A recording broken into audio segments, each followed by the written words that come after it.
Thank you all for coming out tonight. We are here to talk about a project to help with flooding in the Oak Park neighborhood. My name is Stephanie Lott. I'm with the City of Austin's Watershed Protection Department.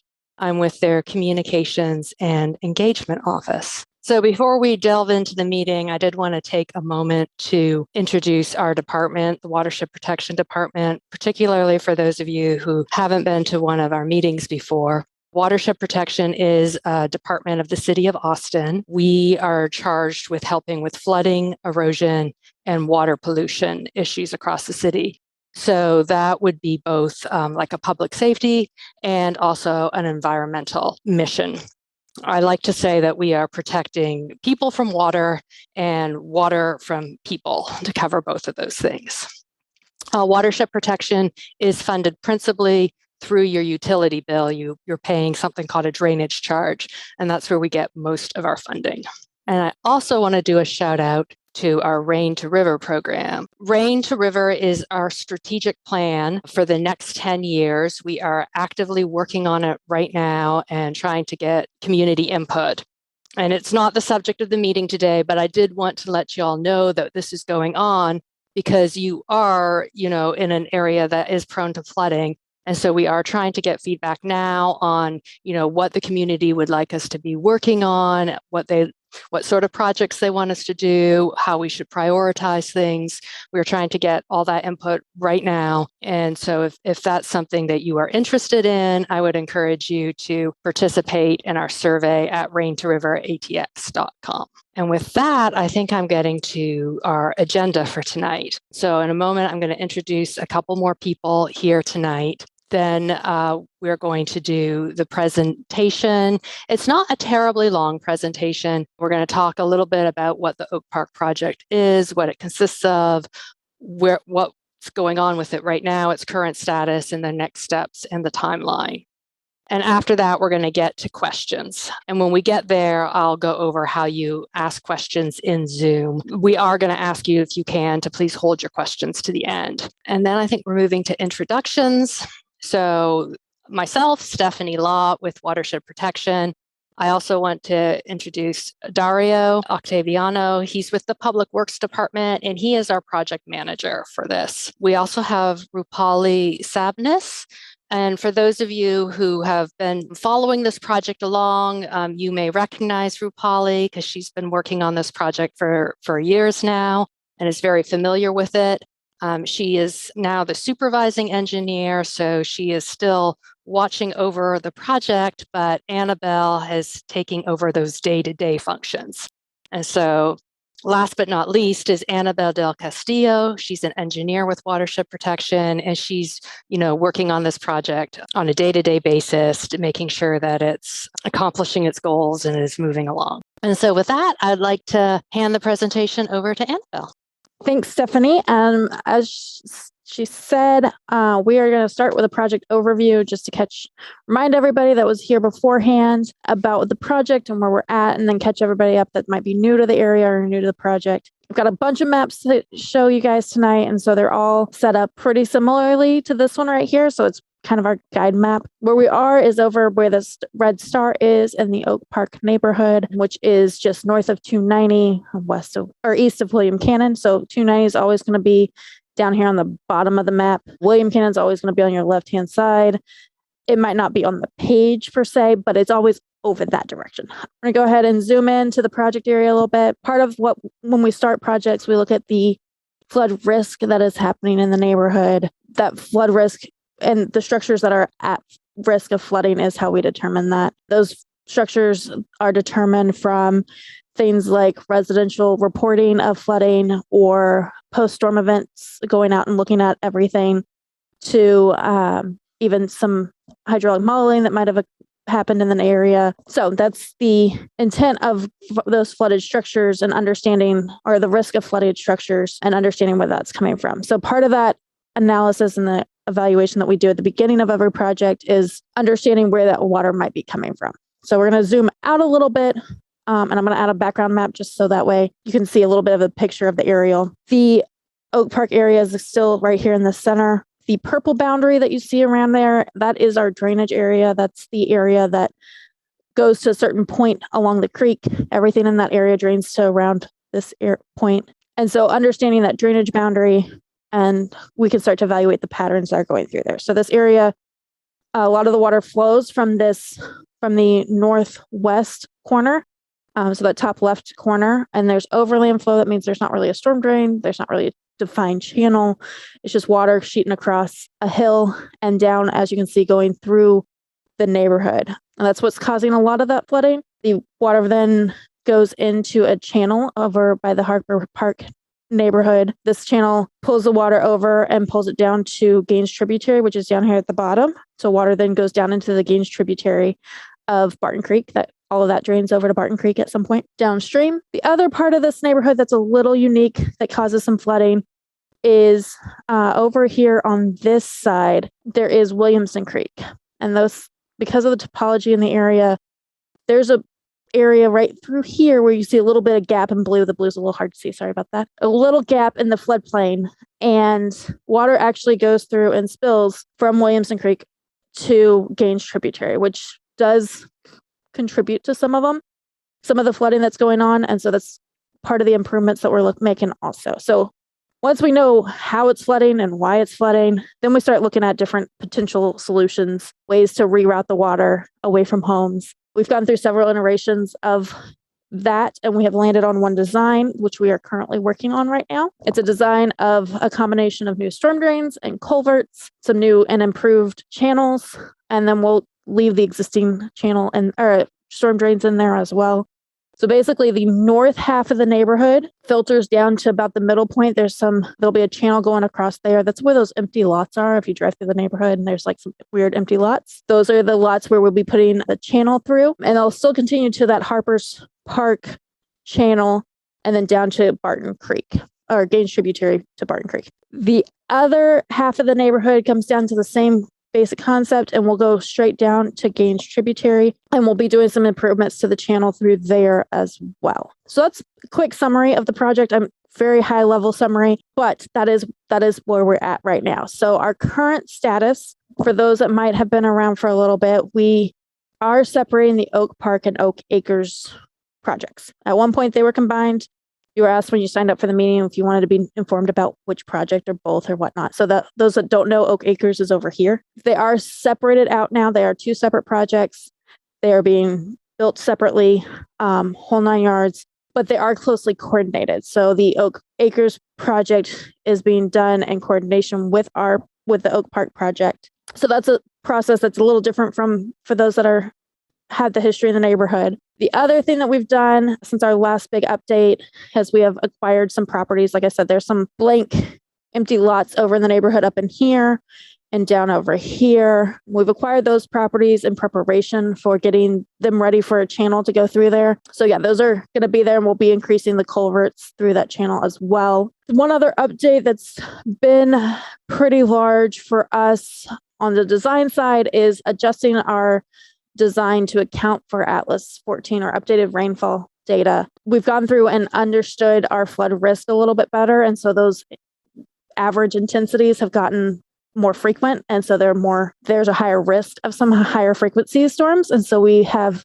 increased the capacity of our design where we are able to account for that extra flow that might be coming through. So you're hitting the same like year level of service or percent chance level of service and still being protected. So lastly, we are working with a private developer to get some of the improvements built. This is still in the process. Private developer is over at Patton Ranch Road and School Road. We are working with them to try to get some of the improvements right around here installed quicker. They're getting closer to the permit being in hand, so we can get some of that stuff done a little bit quicker and minimize the disruption on School Road instead of them doing some stuff and then us coming back in a couple of years and tearing up their stuff and doing it again. So we're partnering in, trying to get it all done at the same time. The rest of the project is coming. It's just going to take a little bit longer. So some of the next steps, the partnership is still in the works. We're still working out some of the final agreements and that sort of stuff between us and the developer. So that's still going on. We will soon be obtaining easements. Majority of those easements are going to be on that St. Andrew's property for those channels back through here. And then some for the church property easements that we don't currently have that we probably should for the channel work that needs to be done over in there. And then after, parallel to where we're doing easements, we are going to be submitting for our permit before too long. And that process takes a little bit, but that's what we're going on. It's going to take a little hot minute, so you're not going to see us necessarily out there turning dirt pretty soon. But when you will, we have a timeline here for you guys. It'll probably be fall, winter timeframe of 2024 before you're going to see city construction workers out there installing this project. Like I said, it was a quick, short summary, but I just want to make sure y'all are understanding where we're at. We're still working on it. And at this point, actually, we are ready to answer some questions. So Stephanie, if you want to.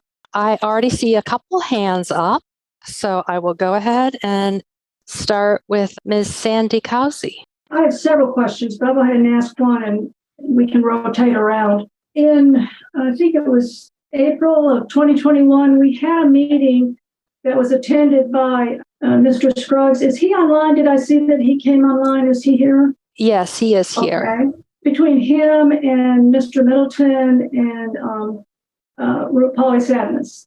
And at that meeting in discussion, it was discussed, is it a possibility for the project, the north part of the project, to begin at the same time the south project, part of our project, begins? And that was seriously considered, we thought, on the part of the Watershed representatives there, because the North Channel, if it starts, all of that water doesn't come down through the southern part of the neighborhood. It gets diverted immediately back behind our homes and to the creek. It was my understanding that Watershed and Mr. Scruggs agreed to look into whether those projects could be separated. I guess there was discussion about permit. I don't know about all that. But we would like to have an answer to that. We've not gotten an answer to that question. And we've pursued it, but we haven't gotten an answer.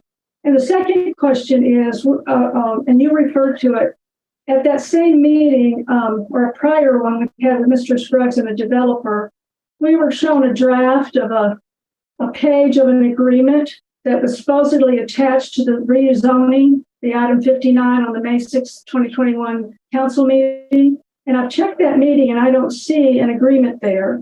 Now you referred to an agreement, so I would like an update on, is there an agreement? And we would like a copy. And if the agreement hasn't been made yet, I guess we're wondering why, if any of the concerns of the neighborhood about this agreement were addressed. So let's start with the first question, if that's okay with you, Annabell, about doing the north part of the project. And it might be helpful if we could go back to the map showing the project. So I don't know if you're familiar with those discussions.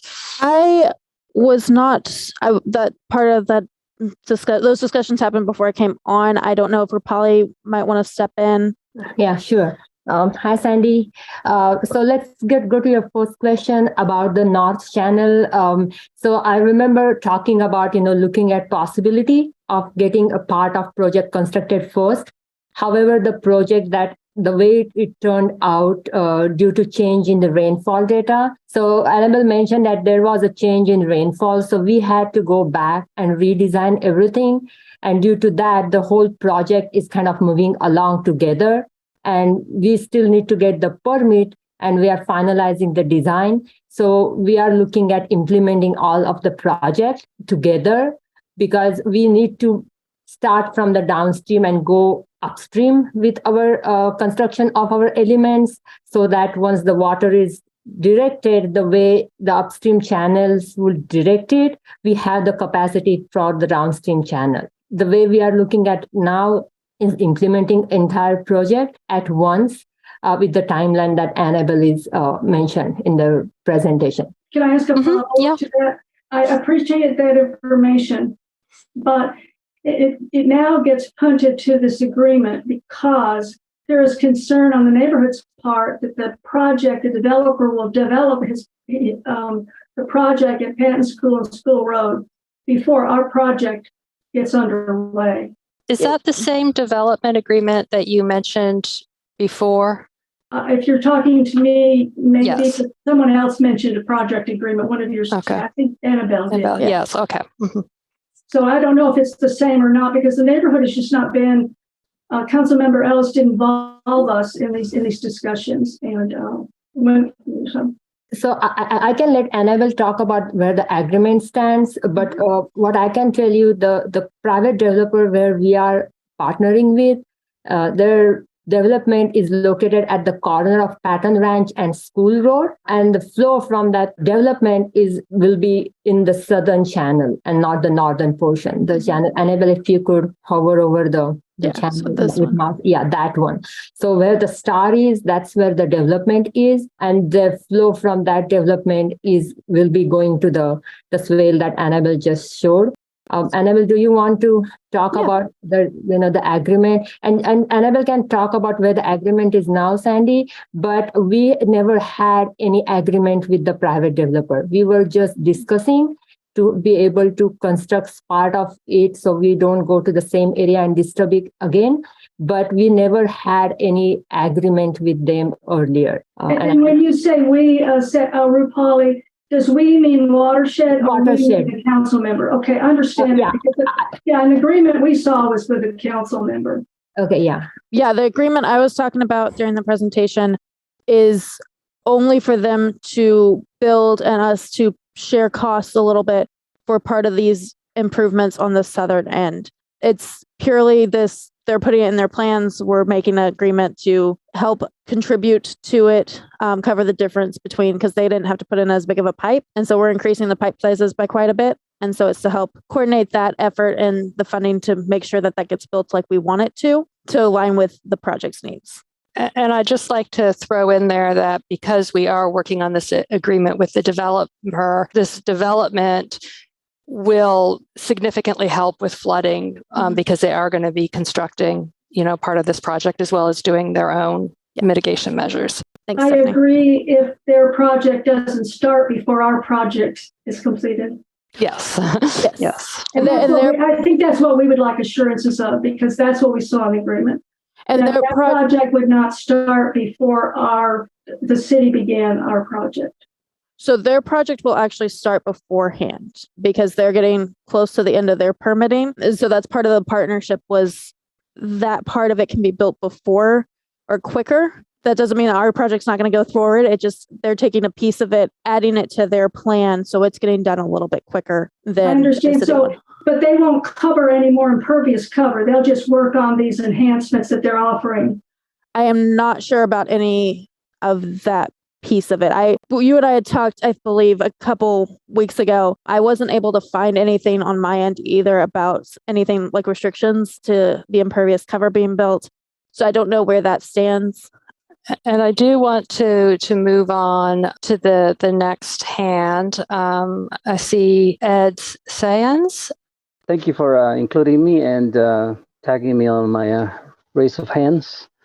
First of all, and thank you for the work you do. I am a little concerned, and the only reason why I'm here. So I am located at the bottom or at the end of Eau Claire Drive, and Down here. as I see the design here, I'm a little concerned about the fact that I know that Annabell did mention the fact that there will be some blue arrows here on the side that are going to be a little bit of this extra design concerns, et cetera, et cetera. And I appreciate that. It concerns me that it's not further along at this point, but that's just for me to say. What also concerns me, and probably the greatest concern I've got at the moment, is the fact that we have all this road construction on the Williamson Side Creek side and the actual highway, which will tremendously affect how this water flow is going to come down at the bottom of the school and at the bottom of Madrone's and moving on to the church and then to us. So if you don't have a plan right now, I understand you don't have to have one. I mean, things happen when you're designing stuff like this in a way that it's progressively building on top of what you know. But my first outcry, I would say, is to make sure that that portion gets addressed very well, including the fact that now you've changed a lot of the parametrics coming from the highway into this area, which will directly affect how much we're going to get pummeled on the next super rains. So I'll hand it over to you. Now you've heard my concerns. Please address anything you know or you don't know at this moment in time. I appreciate you sharing your concerns. Thank you. This channel, the blue arrows, that is an existing channel that is now existing. It was not existing when the project started, but the Harper Park development did put in a fairly large channel in between the backs of those houses. So that exists. That's not part of this project. Our project ends up here and it just connects over to that channel. As for the text dot improvements, I'm assuming that's what you were talking about when you said road improvements was the text dot ones. We are looking at the different designs that are going on in the area. I do not believe, and I have not personally looked at it myself, so that's where I'm saying I don't believe that those are impacting the neighborhood. If someone else that happens to have confirmation from that, but I can follow up on that too. I am the first guy who ever got a camera and walked the area when these rains were happening. And I'm here to tell you that because of that video I put out, and I think John, I can't remember his last name. I have seen your video. Yeah, it's a good video. That stirred things up with what's been going on so far, and I'm happy to see that it's moving along, which I appreciate. I am here to tell you that part of where you have the blue arrows was a mess, and had it stayed the same and the roads not changed, I'm thinking, well, it's going to be okay. But we really have to pay enough attention to that area before we actually conclude how much water we're going to let go through here and what we have. And I see here on this flow chart, on this diagram that you're showing me, that there is no big pipelines being built so it'll just bypass us, which makes me feel that I may have to build me an ark maybe, or maybe not. I was going to say, I know John Middleton is here and he's been following the Oak Hill Parkway pretty closely. So I wasn't sure if he wanted to say anything about that. Well, basically, this is my fault because John lives up the road from me, and he would have talked about things that pertain to his area so he doesn't drown. And I have not been active because I've been extremely busy, and I have all the excuses I can come up with. But it's my fault. That bottom part seems kind of naked to me, and if you would please look at that so that we don't get monsoons through here. I would appreciate it. I'll take the first question from the chat. It's from Nancy Jones, and she's asking, what is building plan for channels behind Parkwood Drive and why? Hi, I'm here. I live in one of the houses at the north end of Parkwood that has a red dot on it in one of your earlier maps of houses that are in danger of flooding. And I wanted to make the point that the water that comes from behind us does not flow north to south towards the red star. It flows through the houses on Parkwood Drive. And so it doesn't have that southward, what that causes me to question is why you would consider starting with the south part of the construction there rather than both the north and the south, because the danger of water flow into the houses in the north is equal, if not greater than that at the south. Part of the reason we start with construction at the southern part is to make sure it is there to capture whatever water is being redirected from the northern end. So if we were to go through and build the channel starting at the upstream end, starting at the top of the drainage area, so up at the top of the neighborhood, the water wouldn't have anywhere to go. It'd just pond and make a big mess. So starting from the bottom end up for construction sequencing, that way water has a place to go. I agree your flooding is just as bad as everybody else's, and I want to acknowledge that. That's just the best practices for this, but it all is getting built in the same time frame, same year and a half rough time frame, and being done as a whole package. So it's not that we're going to be doing just this part or just this top part. The only piece that might be done earlier is over here, and that is purely because there's a developer and a partnering opportunity to get something done a little bit quicker and more efficiently. And I understand that logic, but I hope you understand my logic in saying that water just goes where it goes. And it's not going to go to something because it's there first. So my question really is, if there's not some way for this entire back channel behind Parkwood to be started together. The construction sequencing, I am not 100% sure on. I don't know which 100% where they're starting or how they're doing that. I don't describe how a contractor does things. All of this channel will be built together. You might see it at a different point first. And I understand that the water looks like it comes straight down, or it comes down like this rather than down this way. And that's the point of the channel. is to kind of refilter it around the houses. And so it's a little bit of a construction sequencing thing, which we will be working out. But most of the concept is like it has to start. We have to start somewhere. But by start, it's not like you're going to have 5 years in between the start and the end of the project. This is a 1.5-year time frame. We'll be out there the whole time building and going as we go. So the next question is from Kathy Riley. What developer are you working with? You said Patton Ranch and school. Is this the sold land where the old building burned down? Yeah, I had thought that the developer that bought the land from St. Andrews was a little higher up, like not where the red star is, but up by where it hits Vega at that intersection up there. But you're saying that you're working with the developer to do that green channel. So it sounds like they're going to build something kind of down near the bottom half of the property. So the property for that developer, the actual buildings are closer to where the star is. The property as a whole and their whole site plan does come up further to like closer to up here. And it includes that whole channel area. I think it actually might come through here. That all is under one site plan, one permit. It's just the structures that you're going to see when they get built will be over closer to where the red star is. But it's all kind of, I can make a really big star, but... No, I didn't realize that at all, but I'll have to look at the site plan. Yeah, so it's all the same thing. Thank you. So the next question is from, and I apologize for, if I mispronounce it, Maros Hana. I'm concerned that water will have to do a 90-degree turn to the blue channel by Harper Park.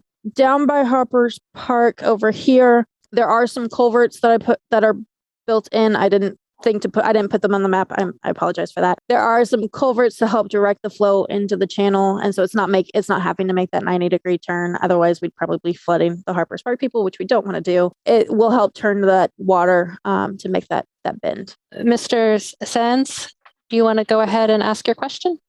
Yes, thank you. So by the Brack's home, there is a little creek that runs by there. And when I did that video and many other instances where we got a lot of rain, I did walk down the road to see that huge bridge and intake you have down the road close to the Marriott. And that's a really good job. I think that it symbolizes that you do have an idea of how much water we can and are able to take. But I have not seen that. Well, at least I don't have the specifics on this pathway as to if that path is going to get wider or you're going to have put in a bigger pipe so that it can take all that water from hitting the Brack's home and on the other side, Enrique's home. If it's going to remain the same, it's going to overflow hands down. If it's going to be wider and deeper, a bigger pipe there as well, you have a good chance of being successful at not pummeling the Brack's home the way it was when we had the flooding. What do you know, if you can share? Brack's home, can you help point me to the right spot for that? Okay. I don't know, I have all my barriers up there. If you put your cursor, I think your cursor is a red dot, right? You're right at the YMCA. Stop right there. Right there. That little green line that you have 3 arrows on. Yeah. That one right there. Is that going to stay the same? Because if it is, we're going to have problems. No, we are improving that channel. That is part of those channel improvements that I talked about with widening it and adding capacity to it. Perfect. And just keep in mind, make it bigger, much bigger. Yeah.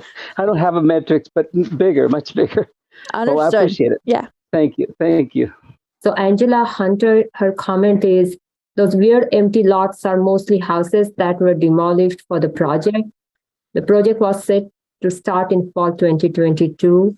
I'm assuming COVID is the reason for the delay. Yeah, there's a couple reasons for the delay. COVID did not help it. Part of it was the redesign. Part of it was redesign from increased rainfall event frequencies. Part of it was some utility conflicts that we had to work around, and that took a little bit longer than what we really planned on. And the COVID on top of that. Plus, we've been looking at the developers going on around, like the Harper's Park has definitely helped out the project, and we've had to understand how that's interacting with the improvements that we're doing. So it's a combination of a bunch of things. It's not just COVID, but COVID definitely had a little bit of play in that one, I would say.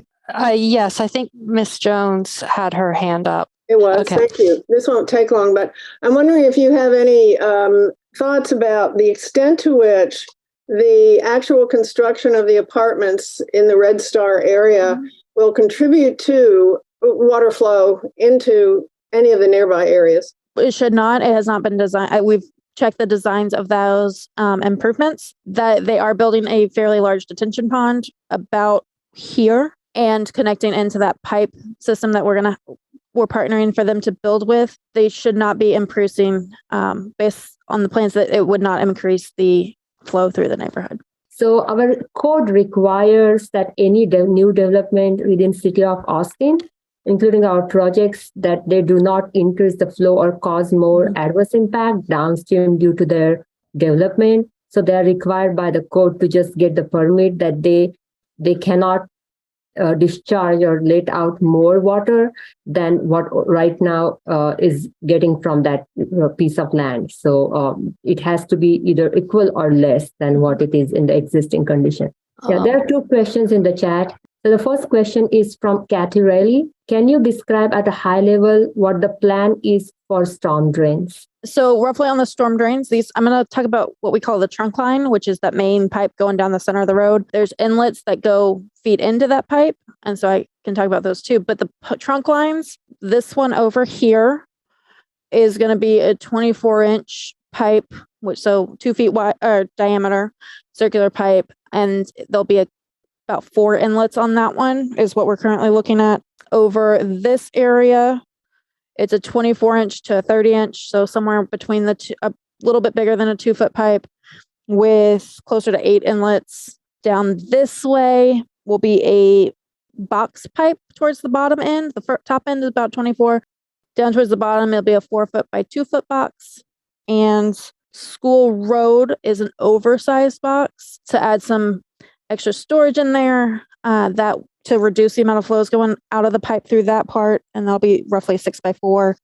And then the culvert crossings, which is the little section of pink that's going in between the green spots, those are all getting increased, and they're all 8 foot by 2 to 3 feet tall and multiple barrels. So you'll see multiple of those around. So does this go under the road? I just was wondering whether it goes into the yards. It affects the yards at all? It will be, the storm drain itself will be in the roads. The inlets, where the inlets are located, there will be a 10-foot type of concrete, or 10 by 3 roughly concrete spot on the top, and they'll be cut behind the curb. So it'll cut back into the right of way, but into yard of the right of way at those locations. But the pipe itself will be in the road. Okay, so it's particular spots along the way. There'll be a little inlet cut in the yards. Yes. Okay. It'll be similar, like if you drive down Parkwood, Yes. There's a couple of those over there. So it'll be the same thing further up too. Okay, thank you. You're welcome. All right. There is one more question, Stephanie, if we could get that from the chat. Okay. Yeah. So it is from Dale Thompson. A graphic from an earlier engineering report showed a proposed channel through the church property running west to east with a new culvert crossing at Parkwood. Has the location of this proposed crossing changed? I believe it has not. From all the plans that I've seen, this crossing is the same. The crossing will be upgraded, but the location of it is the same. There's those 2 vacant houses. So it goes through the church and then makes a little jog over to those vacant lots and over to the channel. Yeah, so if I could add feel free. So I think, Jill, your question is about the culverts that were under Parkwood Drive at the South Channel.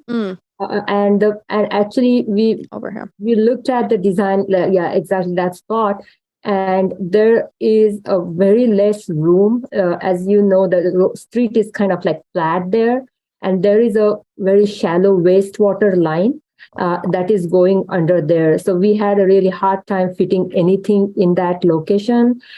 So that we will not be really constructing a culvert there, since there is just no room, and we did not want to delay this project for, other elements of the project further, since if we have to relocate or do anything to that wastewater line, we have to chase it all the way to basically the lift station, including the lift station. So that element is not part of this project at this point, so we can get rest of the project implemented quick.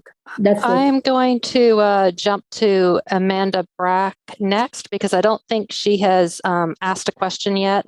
And then we'll go to Ed Sands and then Sandy Cossey. Ms. Brack, if you would like to unmute yourself and go ahead and ask your question. So yes, we are the Bracks. We're the Brack house on that that very south right corner of the neighborhood where y'all had the yes, where that house that's the 100-year floodplain. Right north, just north of the culvert, lot. Okay. So you guys said that you would start south. So I assume when you start south that would be the first place you would start is right there? Generally the construction sequencing that we do is from the southern part up, so that channel work would need to be done. Right. Again, I haven't gone through construction sequencing in detail in this project. Okay. But generally speaking, yes, it would go from the southern and downstream up. Okay. And were there any, I'm sorry, I missed the presentation. Yeah, were there just to the design from the previous design for that area, the culvert that will be going next to our house? Were there any made? From the last design, I don't know what the last design was that you saw.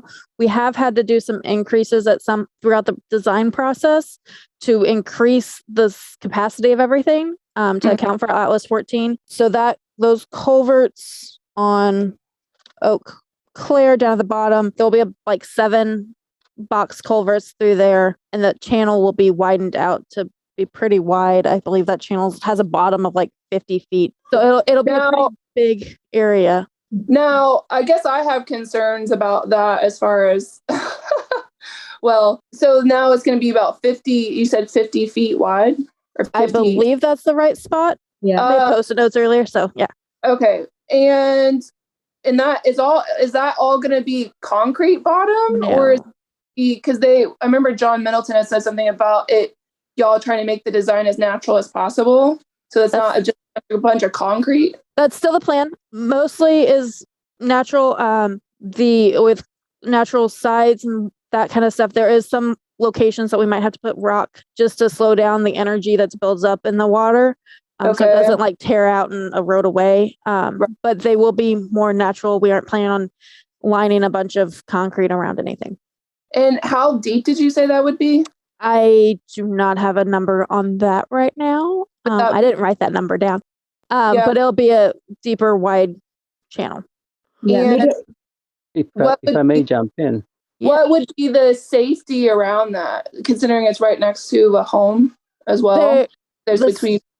Yeah, so the slopes are not super steep. Oh, okay.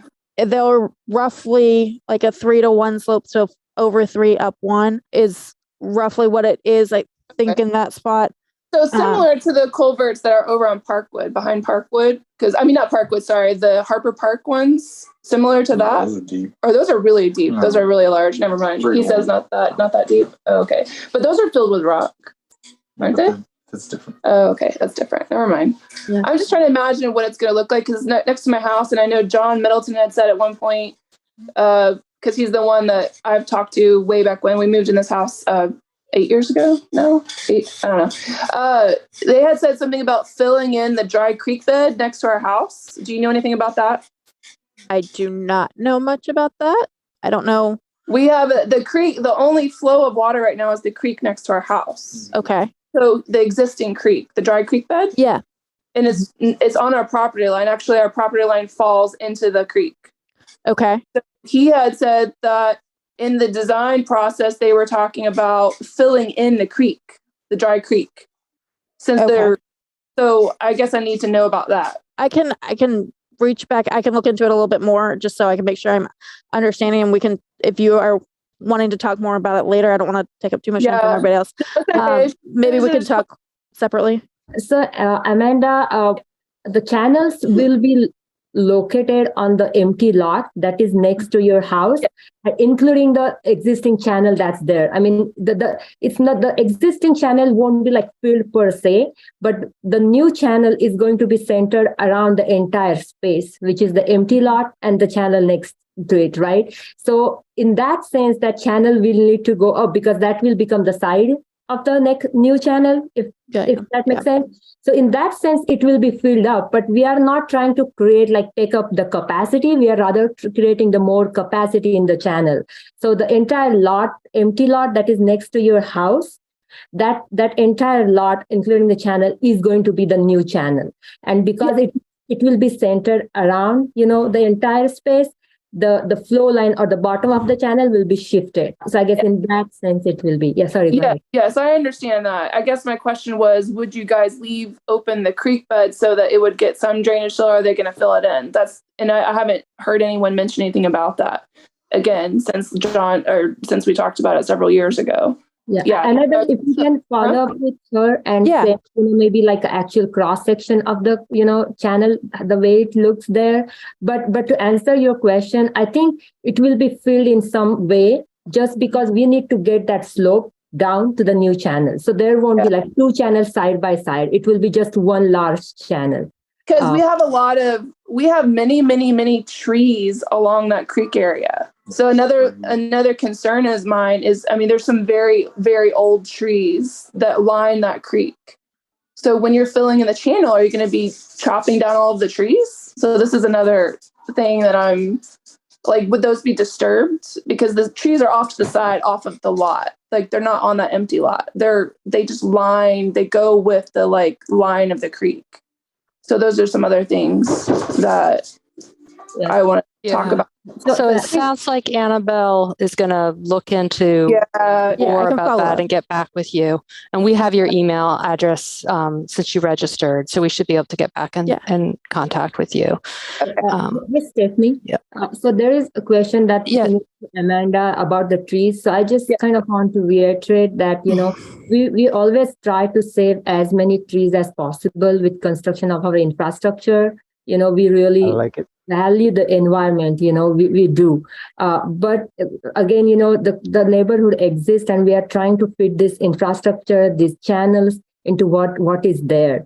So in that process, some of the trees will need to be taken out because, if you're putting a channel in there or if you're putting a culvert in there, you won't be able to do that, with the tree there. I don't have the specifics of which trees, Amanda, to answer your question. And, Myra Sana had the same concern. So we will try to save as many as trees, but, there are going to be some that will be impacted by this. So I assume that coming closer to when the project would start, which is in 2024, that a design team or someone would come out and mark which trees would be taken down. And that's something that we would go over together with the project team. Is that correct? We would have some information regarding that Annabell can follow up with, along with the channel, how that would look next to your lot, if that's okay. Right. Yeah. And, if I may add also that it's always part of our all city projects where whenever we remove some trees, it's always being replaced.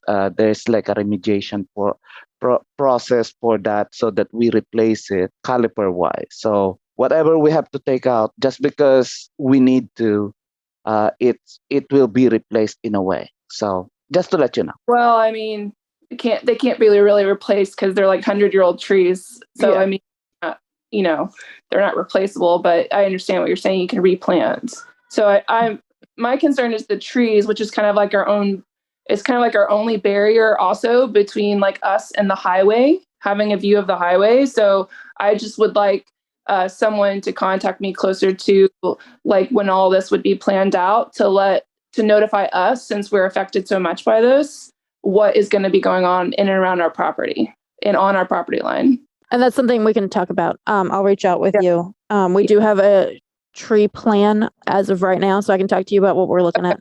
Ed Sands, if you want to go ahead and ask your question. Actually, they beat me to it, but I still want to add something to that effect. But I also want to stand up for Ms. Brack as well, because the way the water wants to run in that area is that it wants to hit the edge of their property. So they're going to have to limit erosion. They're going to have to build some sort of a concrete slope so that doesn't get taken out. That's just my opinion. That's from what I saw. And I figured, oh boy, if I lived there, that's what I would do. Thinking out loud for what I was witnessing at that moment in time. Moving on to where the star is, Nancy brought up a really good point. And that is that, so you're going to do what you did at the hospital up the hill. You're going to approve this new development and yada, yada. They're going to take measurements. They're probably going to model it. Maybe, I hope they do. And they're going to come up with some minimum, typicals, and maximum values for how much water is going to run through there and how they're going to route it. And then you're going to have a holding pond. Okay, and that's fine. Given that I've seen, well, I'm an engineer myself, and when I misdesign something, in my case, things blow up, they catch on fire. In your case, things get flooded. So let's go with that. But what I remember is that back in the day when we got flooded and lost our carpets over here was because the release rate was miscalculated. No, wait. The first miscalculation was that the holding pond wasn't enough to hold enough for what we got. The second one was the release rate was miscalculated, dumping all that stuff for weeks on us. I get it. I burn things up. So what are we going to do now, moving forward, learning from the experience we have, that we approved something that was miscalculated as a typical and went to a minimum, it should have been a maximum value, right? To make sure that these new guys that are going to develop in that area, which is beautiful right now, but never mind on that, what's going to happen? Are they taking that into account and saying, wait a minute, we already messed up once. The city approved it, we let them down. Are we going to raise a flag to them and say, hey, fellas, let's be nice now. Let's compute maximums. Let's really exaggerate a little bit more than what we think we're going to get so that we don't ever have to face these situations ever again. Is that something that's being loudly voiced, or is it just like being dismissed? Give me a sense of what's going on that design table. Yes. So the design for that detention pond with the development off School Road is meeting our current DCM standard. And the current Annabell can explain DCM. Okay, sorry. Our current drainage criteria manual, which is the standard that the city has set on, we have to maintain or detain a certain amount of any extra rain runoff for the different storm events, frequency events that we look at. So that's a 2-year event or 50% chance event, a 25-year or 10-year, which is a 10%, 25 years of 4%, and 100 years of 1%. We have to look at all of those, and you can't increase runoff. And that detention pond helps to minimize that. We go up to the 100-year event, which is a point where it's a 1% risk every year, but that's a fairly high standard. Those events still happen. We can't control the weather, unfortunately, but that is a high level of standard that the city of Austin has taken. There are other cities that don't necessarily do that as well. Not that that matters, but the standard the city has set is that we cannot increase runoff during those different events. And so the detention pond is meant to detain any extra flow that might be created from impervious cover so that it's not increasing the peak amount of flow that is coming through there. If I heard you correctly, that's a maximum, that's a 100-year plan, floodplain retaining pond is what you're going to have there instead? Then? It doesn't retain the full 100-year event. It retains the increase of the 100-year event. Say, round numbers, roughly, currently it's 100 CFS. If their development goes through and increases the runoff to 150 CFS, they have to detain that extra 50.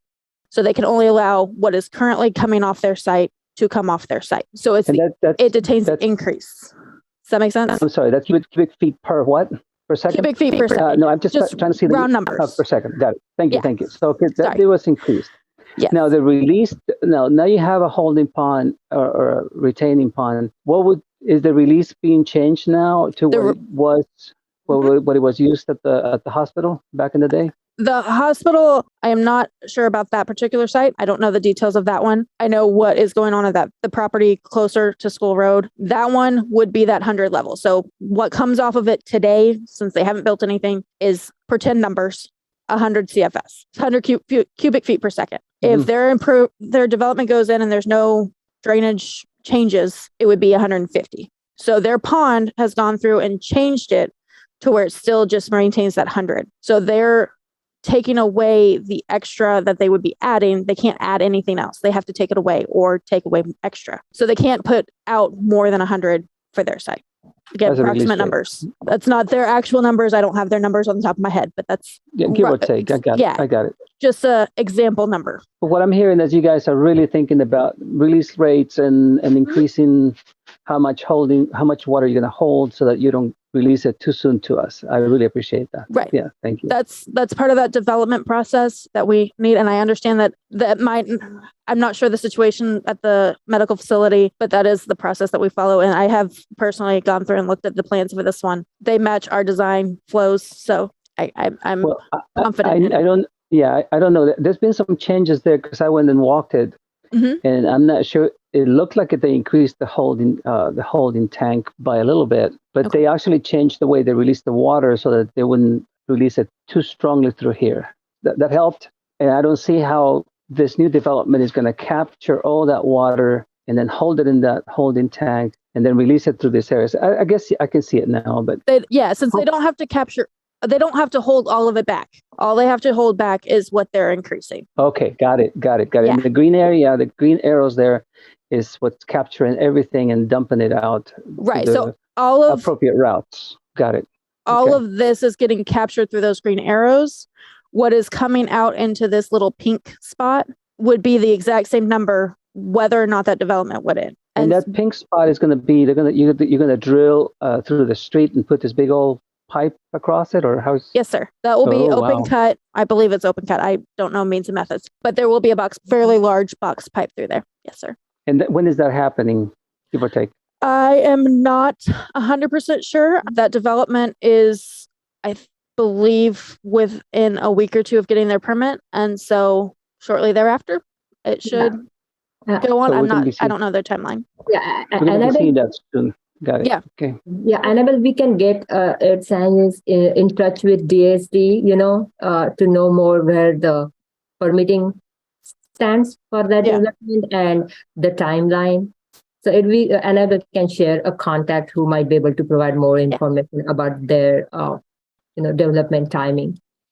Absolutely. It doesn't really have to be accurate. I just wanted to know when, because I ride my bicycle through there when I'm training, so I just don't want to fall into it. There'll be big signs, big orange signs. Oh, trust me, I'll miss them and I'll go into them myself.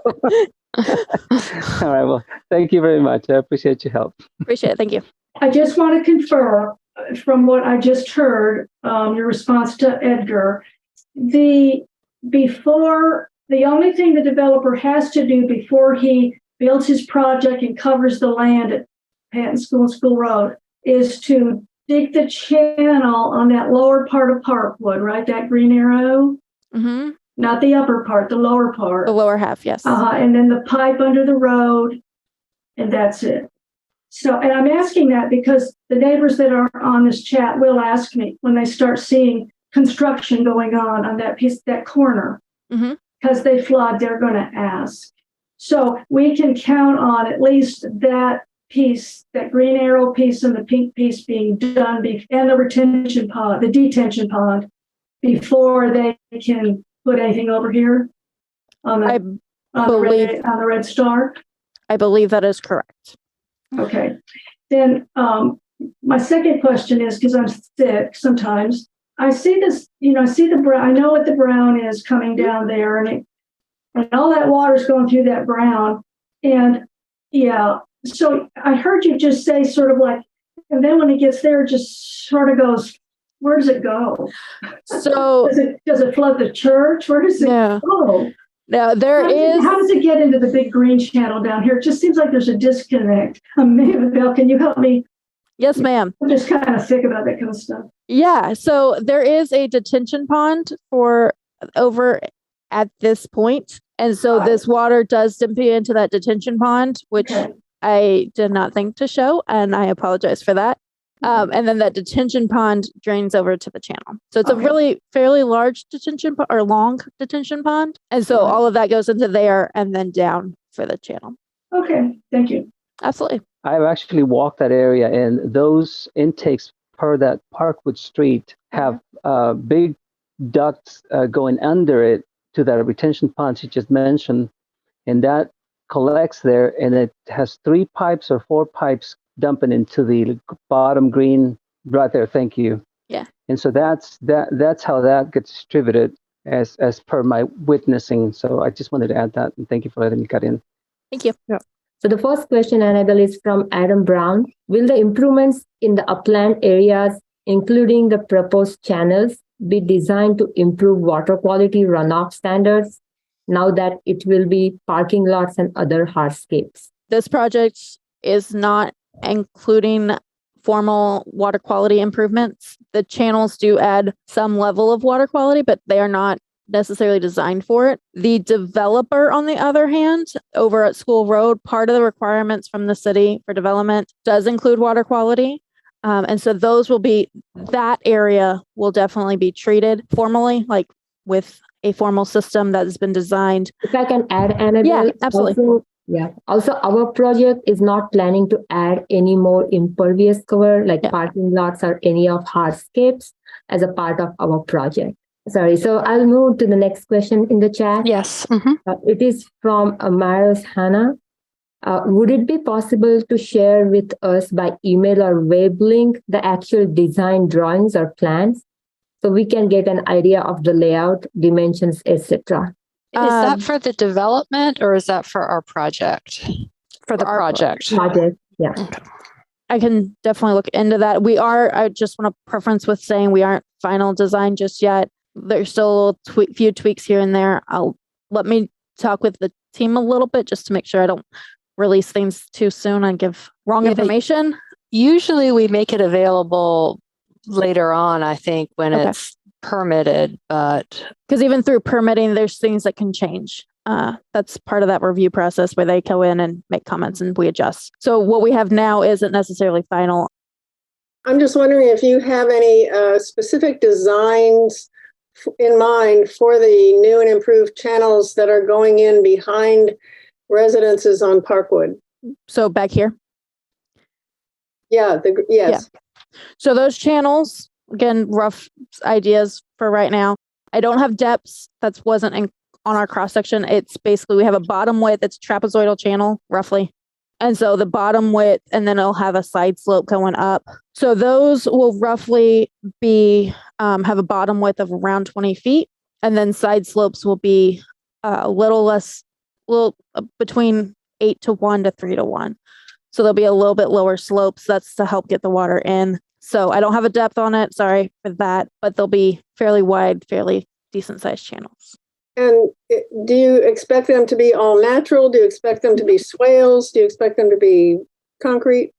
So they will be, all the channels that we're looking at we're doing our best to keep it as natural as possible. If there is the possibility, like if for some reason we have to go through and do a steep grade change, that those channels might need a little bit of, like I said, some armoring just to keep erosion from happening. So that might be like looking like rocks and that kind of stuff. But we're doing our best to keep the channels as natural as possible where we can. If there isn't something that doesn't look natural, there is an engineering reason behind it that we can talk about, but most of them will be as natural as possible. Okay, thank you very much. Absolutely. We have one more from Ed. Does your engineering team models this with a 3D model before moving forward? How do they make design decisions? It's from Ed Sands. Yeah, the modeling that we've done, do you know if we did? So we don't do 3D modeling necessarily. We don't allow water to move in 3 directions in our models. That's a little bit more complex. What we do is we allow it to move in X and Y directions for the most part. So 3D/2D. Do you know, Rapali, if we did 2D modeling? I don't remember if we did any for this project. Yeah, so we had done a 2D model when we initially started this project several years ago.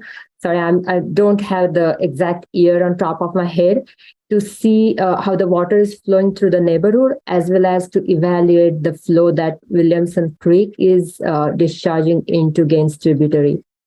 So we did do that, and that was kind of like the basis before even this project and the design and the preliminary engineering started that we looked at to make sure we are aware of how the water is flowing. And did the model confirm the videos and the water that was flowing? I believe so. Again, it is several years back, even before I started with the city. But all the design decisions has been started with that initial assessment with a 2-dimensional model. Probably would be wise to get another model with what they're doing up ahead on that road too. I'm just concerned about that. I'm glad that you did have an initial model for it. That's kudos to the team. Thank you. We have one more, Stephanie. Is it? Okay. Yeah, go for it. Okay, I think it's just probably a reminder from Amanda Brack about contact her property number 6107 Eau Claire Drive. She will give her need updates and to stay informed on the design plans bordering her home. And she has given her email address. So I think it's just more information to us. What we will do from here is we will post the slides of the presentation on the website, and we'll also post the recording on our website, and we'll send out an email to everyone who attended and on our stakeholder list that, that's available for you. We have some things we need to follow up with, so we'll be getting back to people individually on those. On this slide here, you have Annabell's direct email address, also the website for the project. So, if we're here, even though you don't see us working, we are, either at our offices or at our homes. We are, working every day. So do feel free to reach out to us if questions do occur to you afterwards, and we're happy to chat with you and talk with you about the project. And on behalf of everybody, we appreciate your efforts, and without you, we would drown for sure. So thank you. Well, you're welcome. We believe in what we're doing, so we really do want to get this project done for you all and provide you some relief from the flooding. So I just want to thank everybody for coming out tonight, for all your thoughtful questions, for being patient with us as we work through them all. And yeah, like I said, please feel free to reach out and contact us with any additional questions. Thank you, everyone. And let me wish everybody a happy Thanksgiving early. Thank you, everyone. Thanks, everybody.